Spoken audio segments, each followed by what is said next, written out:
Now, I've got some good news now I want to share with you, and we'll also be sharing with the people who are behind this good news. A team of 3 young engineers from Ghana have won the Field Ready Ventilator Challenge. Students and alumni from Field Ready's employability programs in Mozambique and Ghana competed to design a simple, practical and scalable ventilator as a positive response to the COVID-19 pandemic.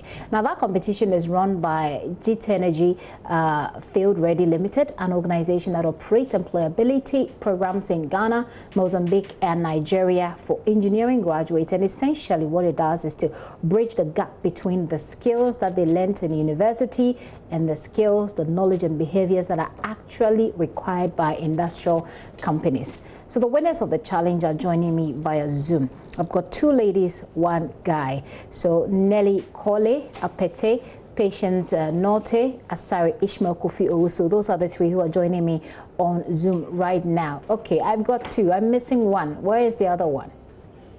All right, so I'm told that the other one will join me. This is certainly Ishmael. I only have 1 guy, so this is Ishmael. And Nelly as well. Hi guys, how are you doing? Yes. Oh, Patience. So Nelly is the one we're missing. How are you doing, guys? Yeah. Okay, can you hear me okay?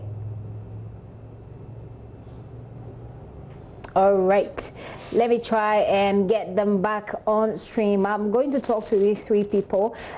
They went into a challenge to design a ventilator and they have come out successful. So those are some of the pictures. I think that is Patience exactly when they did this. And essentially this is a competition that's meant to bridge the gap between, you know, what we always say, theory and practice, essentially. So that's the design right there.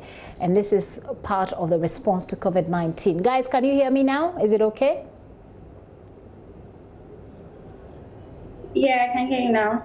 Patience, it's good to have you. Thank you so much, both of you, for joining me. I'm going to start with you, Patience, because I hear you very clearly. How tough was this competition? I mean, engineering is one of the areas that we're now seeing a lot of females get into. So for you as a young woman, how was it for you going into that competition? Thank you. It was an opportunity, of course, to use our engineering skills, knowledge, and ideas to build the ventilator challenge. Of course, I couldn't do it by myself. I was with my team, Ishmael and Nelly, and we're able to bring our resources together to make this ventilator. Yeah. Okay, Nelly has just joined the conversation. Nelly, it's good to have you. You're welcome. How was it for you? Oh, it was a great experience, considering the fact that we've been competing with other students from other countries, Mozambique. So it was a great learning curve for us, and we are so proud of the experience and the exposure we've gotten so far. Okay, Ishmael, do you hear me? How was it for you too? Okay, I can't hear Ishmael at the moment. Let me come back to my ladies. And Patience, I'm back to you. Tell us a bit more about this design. You were essentially supposed to come up with a ventilator design that's simple, that's pretty, I'm sure, different from what we already know. What are the features of your design that's unique and that stands out? Okay. So with our design, we made use of a stepper motor, an Arduino board, and retractor belt that's going to compress and release the amplifier to allow for oxygen to go into the patient. So those were the 3 main components that stood out from our ventilator. Okay, let me bring you in, Nelly. Nelly, how did that particular component of your design compete with that of, say, Mozambique? I mean, how much of an edge did it have over what the others you competed with had? Okay, from the feedback we had from the judges, we think our design was better considering the programming we used, because it wasn't manually operated. We used an Arduino board, which is electrically operated. So we wouldn't need manual intervention to operate the system. And our designs were better because our drawings were more elaborated and very comprehensive to understand. Okay, I wish that I were an engineer so that I'm sure I'll be able to ask you more of the specific questions. But I can see that Ishmael is moving, which means that he can hear me. Ishmael, I asked your colleagues earlier, how was the competition for them? How was it for you? What's your own experience? Okay, thank you. It was great and interesting because I had the opportunity to contribute my skills that I've gotten over the years, and using it for an opportunity like this was great for me personally. And then working with the other two ladies was also great because I got to learn a lot from them using our teamwork skills also. Well, it's always great to work with women. They always bring out the best in men. Patience and Nelly, that's true, isn't it? Okay. So I want us to focus the conversation also now on what's next. Usually people will go for competitions, they'll win, but at the end of the day, there is no support to actually make use of that which they did. My question is, what next? Any of you can go for that. Okay. At the moment, we are finalizing the design and we'll be sending them to Siemens South Africa to manufacture the prototype.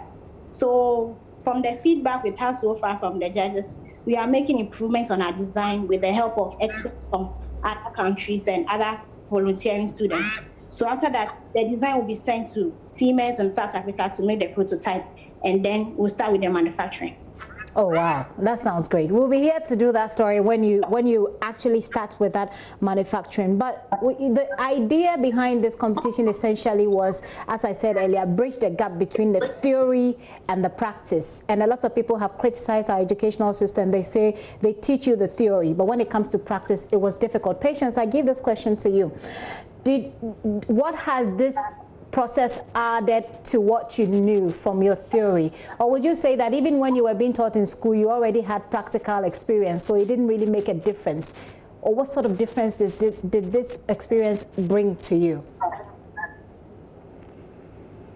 Okay, for this experience, it really taught us communication. Since due to the lockdown, we were not really close together, so we had to invest a lot in communication, which we are field ready. We know about leadership skills and applied personal training. So yeah, it was definitely a difference working as a team. We definitely all the teams that participated, we learned about teamwork and were able to use that in the development of this project. Nelly, for you, did you find any sharp difference between the theory you've learned in school and actually applying this? Sure. The Field Ready program already exposed us to personal training, industrial skills, and practical skills. So from what we learned from Field Ready training, we're able to incorporate it in this design. Also, there are lots of things that are new to us, but we came up with the challenge to learn new things as well. So it's really helped us in learning new things and also incorporating what we've learned from Field Ready training in designing this project. Okay, I'd like for all of you to think about your final words, and I want you to encourage tech students or students who are people who are studying similar things like you. But it's your turn, Ishmael, to answer that question about the difference you found in this journey as far as what you had learned in school and what you were actually tasked to do is concerned.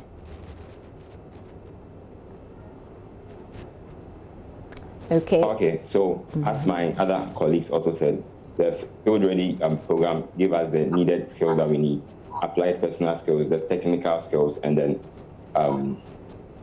how to communicate with other people. And I believe that was a major difference to help us in this project. And then teamwork also, and being passionate about what we do. Okay.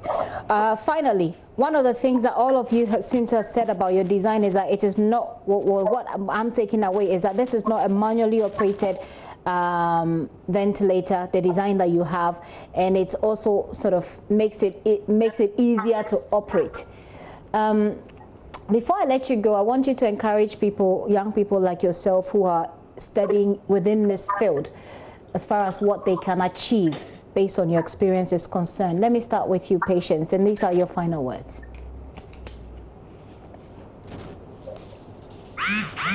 All right, I'll just say that for those who are still in school, the engineers in school, just keep working at it. It's not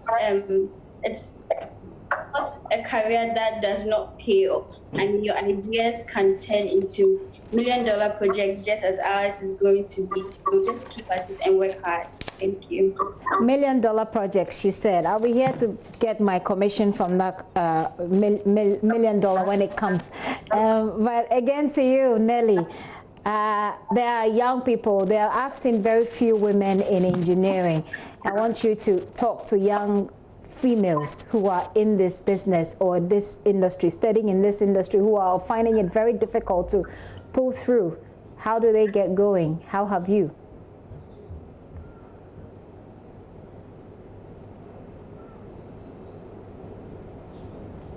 Okay, so she got stuck up with me. Okay, Ishmael. Oh, well, there she goes. She's talking. Yeah, go ahead. Women in engineering, the numbers are very few, considering the nature of the program, which has become male-dominated. So it scares a lot of female, but what I want to tell all women in engineering students who are still learning the program is that there's nothing difficult and there's nothing too easy. As long as you set your heart and have the passion for it, you should never stop learning, keep on practicing, keep on learning new things, because engineering is all about innovations and bringing up new ideas. So don't give up, learn, discover new places, explore, and we'll definitely get there. Thank you. Ishmael? Okay, the little I have to say is it all starts from the mind. So you have to position your mind, have that mindset, and be determined, and then trust me, it will definitely pay off. Thank you guys so much. I really wish that we could break down your design for my viewers to, have a full appreciation of it. But as you say, you're taking it to Siemens in South Africa, and the hope is that there will be commercial manufacturing. Is that right? Is that right? Yes, please. Okay. All right. We'll be here to tell that story. Perhaps at that time we'll be able to have people appreciate the design itself and how it works. But your story is an inspiring one, and I'm grateful that you shared it with us for young engineers as well, for what they can take out of it. Thank you. I've been talking to three great people, Nelly Kole Apete and Patience Norte, as well as Ishmael Asari Kofi Owusu, who all joined me from various parts. They've been through a ventilator design challenge and they came out successful. Thank you guys.